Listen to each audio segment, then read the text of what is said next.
ఒక ఫోటోగ్రాఫర్ ఎన్నో కుటుంబాల మధుర జ్ఞాపకాలను తన కెమెరాలో బంధించాడు. కానీ విధి అతని జీవితాన్ని విషాద చిత్రంగా మార్చింది. రాత్రికి రాత్రి మంటలు చెలరేగి అతని ఇల్లు, జీవనాధారం, కుటుంబ భవిష్యత్తును బూడిద చేశాయి. ములుగు జిల్లా వాజేడు గ్రామంలో జరిగిన ఈ అగ్ని ప్రమాదం ఒక కుటుంబాన్ని తీవ్ర కష్టాల్లోకి నెట్టింది. గాయపడిన భార్య చికిత్స కోసం పోరాడుతూ ఉండగా జీవనోపాధికి ఆధారమైన ఫోటోగ్రఫీ పరికరాలన్నీ కూడా అగ్నికి ఆహుతయ్యాయి.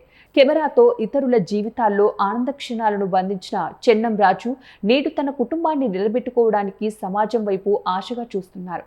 ఒక్క ప్రమాదం వారి జీవితాన్ని తలకిందులు చేసింది. ఇలాంటి సమయంలో మనిషికి మనిషి అండగా నిలవాలి. ప్రభుత్వం, ప్రజాప్రతినిధులు, దాతలు, స్వచ్ఛంద సంస్థలు స్పందించి ఈ కుటుంబానికి సహాయం అందించాలని ఆశిద్దాం. చిన్న చేయూత కూడా వారి జీవితంలో కొత్త వెలుగులు నింపగలదు.